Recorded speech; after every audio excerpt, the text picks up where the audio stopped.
ان کی فیملیز نے کہا ہے, دونوں فیملیز نے, کہ اس لیے ایسی تمام ویڈیوز اور تصاویر کو گوگل سے اور فیس بک سے اور ایسے تمام پلیٹ فارم سے, جیسے کہ یوٹیوب ہو گیا, انسٹاگرام ہو گیا, گوگل فوٹوز ہو گئی, فیس بک وغیرہ سے ہٹا دیا جائے, اور مستقبل میں بھی جو ہے ایسے ہیش ٹیگز, ٹائٹلز اور میٹا ڈیٹا کے سخت جو ہے وہ جانچ پڑتال کی جانی چاہیے.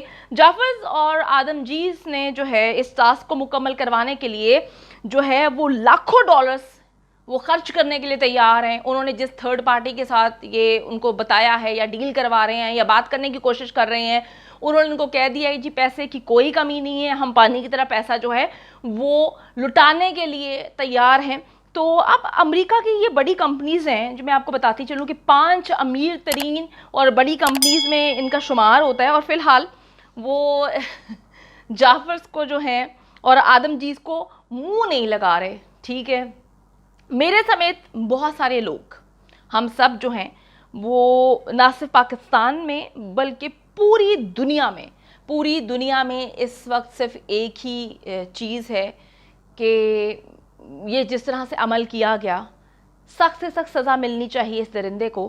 اور سارے لوگ جو ہیں وہ یہی چاہتے ہیں کہ نور مقدم کو انصاف ملے, اور انصاف کا تقاضا صرف یہی ہے کہ جس نے درندگی کی ہے اس کو ہر حال میں سزا ملے.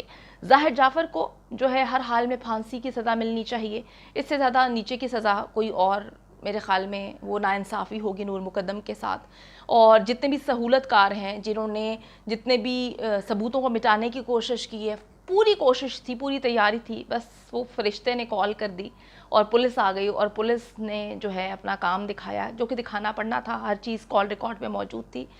تو اب یہ لوگ کسی بھی صورت بچنے نہیں چاہیے. اب ہمارا اگر ہم اپنے موقف کی بات کریں تو پہلے روز سے ہی ہمارا ایک ہی موقف ہے اور بہت ہی واضح ہے. ہم نے ان کے کسی برانڈ کو جو ہے کسی جگہ پر بھی ہم لوگ نے نہ تو ان کے برانڈز کو بائیکاٹ کرنے کی بات کی ہے, نہ ہم نے کبھی یہ کہا ہے کہ فلانے مال میں جاؤ, فلانی جو ہے وہ دکان آئے گی, اس کے خلاف اس کے سامنے کھڑے ہو کے احتجاج کرنے, کہیں پر یہ باتیں نہیں ہوئیں. اگر ظاہر جعفر کے نام کے ساتھ جعفر لگتا ہے تو اسے ظاہر جعفر ہی بلایا جائے گا. اس کو ہم ظاہر نہیں کہہ سکتے, اس کو ہم یہ نہیں کہہ سکتے کہ وہ صرف ظاہر ہے, جعفر سے اس کا کوئی تعلق نہیں, یا جعفر کمپنیز جو بھی ان کی کمپنیز آتی ہیں اس سے اس کا تعلق نہیں ہے. اسی طرح اس کے والدین جو کہ نور مقدم قتل کیس میں شریک ملزمان ہیں, انہیں عصمت آدم جی ہی کہا جائے گا, انہیں ذاکر جعفر ہی کہا جائے گا. اب عصمت میڈم کے ساتھ آدم جی لگتا ہے تو ڈیفینیٹلی ان کو عصمت تو نہیں کہا جائے گا. ان کا جو سر نیم وہ لگا رہی ہیں وہ آدم جی لگا رہی ہیں, اور سب کو پتا ہے کہ وہ فیملی کس فیملی سے بلونگ کرتی ہیں. تو اگر جی میں آخر میں یہ بات بولتی ہوں, ایک بھی ویڈیو یا کوئی بھی تصویر ہٹانے کی کوشش کی گئی تو یہ نور مقدم کے انصاف کے لیے اٹھائے جانے والی آوازوں کے ساتھ مکمل طور پر ناانصافی ہوگی. اور پھر یقیناً جو ہے پھر یہی ہوگا, کچھ جب غلط کیا جائے گا تو اس کا ریئیکشن بھی غلط آئے گا, تو پھر ایک کاؤنٹر نیریٹو ضرور ڈیولپ ہوگا. تو یہ ساری امپورٹنٹ چیز تھی کہ کس طرح سے انہوں نے جو ہے رابطے تیز کر دیے ہیں, لیکن اس وقت جو کمپنیز ہیں ان کو منہ نہیں لگا رہی, اور انہوں نے تھرڈ پارٹی کے تھرو یہ جو باتیں کی ہیں جن کے ذریعے یہ ان کے ساتھ رابطے کرنے کی کوشش کر رہے ہیں, انہوں نے بڑے آرام سے کہہ دیا کہ جی پیسے کی کوئی کمی نہیں ہے, ہم جو ہے ہر صورت میں پیسے لگانے کے لیے تیار ہیں, پیسے کی کوئی پرابلم نہیں ہے. ہماری ساکھ جو ہے وہ اس وقت ہل رہی ہے, ہم اپنی ساکھ کو, اپنے خاندان کی عزت کو, اپنے کاروبار کو بچانے کی جو ہے ہر ممکن کوشش کریں گے اور ہر سطح پر جو ہے یہ جنگ لڑیں گے. آخر میں یہ بات بولوں گی, یہ کیس سب کے لیے ٹیسٹ کیس ہے, اور سب کو ٹیسٹ کیس کے ذریعے ہی اس کو ہینڈل کرنا چاہیے, ڈیل کرنا چاہیے. ہماری عدالتوں کے لیے بھی ٹیسٹ کیس ہے, پاکستان تحریک انصاف کی حکومت کے لیے بھی ہے. تو اس کیس میں اگر کہیں آگے چا کر کوئی بھی پرابلم ہوتی ہے تو ڈیفینیٹلی سوالیہ نشان تو سب پر اٹھیں گے.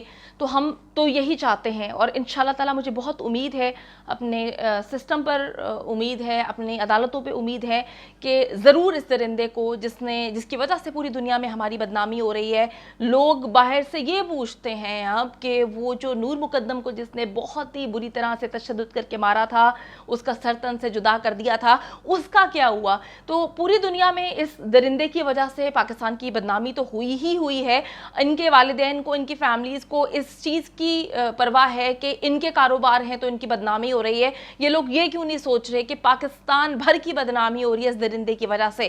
تو کیا ہم اس کو اٹھا کے پاکستان سے باہر پھینک دیں کہ یہ پاکستانی نہیں ہے, اس نے یہ درندگی کی ہے؟ ڈیفینیٹلی ہمارے لیے یہ باعث شرم ہے کہ یہ ایک پاکستانی ہے اور یا امریکن بھی ہے, تو انہوں نے تو اٹھا کے سائڈ پہ کر دیا نا کہ ہم اس کی مدد نہیں کر سکتے.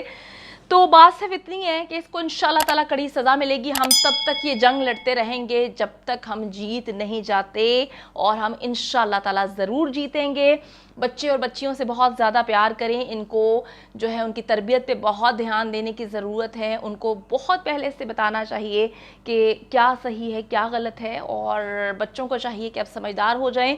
بہتر ہے کہ گھر میں چیزیں سیکھیں اور باہر جو ہے لوگوں پہ ٹرسٹ نہ کریں, کیونکہ دنیا جو سبق دیتی ہے اس سے پھر نکلنا بہت زیادہ مشکل ہو جاتا ہے. تو بچوں کو ٹرین کریں صحیح اور غلط کے لیے, بتائیں بچوں کو کہ نکاح خوبصورت چیز ہے, نکاح کو عام کریں, شادیوں کو آسان بنائیں, جہیز کو لعنت سمجھیں, اور جہیز کو بالکل بھی نہیں لینا چاہیے. میں یہی بولوں گی. امید کرتی ہوں کہ ویڈیو پسند آئی ہے. کامنٹ سیکشن میں جا کے جلدی سے اپنی رائے کا اظہار کریں, ویڈیو کو زیادہ سے زیادہ شیئر کریں, میرے چینل کو سبسکرائب کریں. اور پاکستان ایک خوبصورت ملک ہے, اس خوبصورت ملک کے حوالے سے میں نے ایک چینل بنایا ہے, اس کو پن کر دیا ہے, لیو لائک ماریا. جلدی سے جا کے اس کو بھی سبسکرائب کر لیں.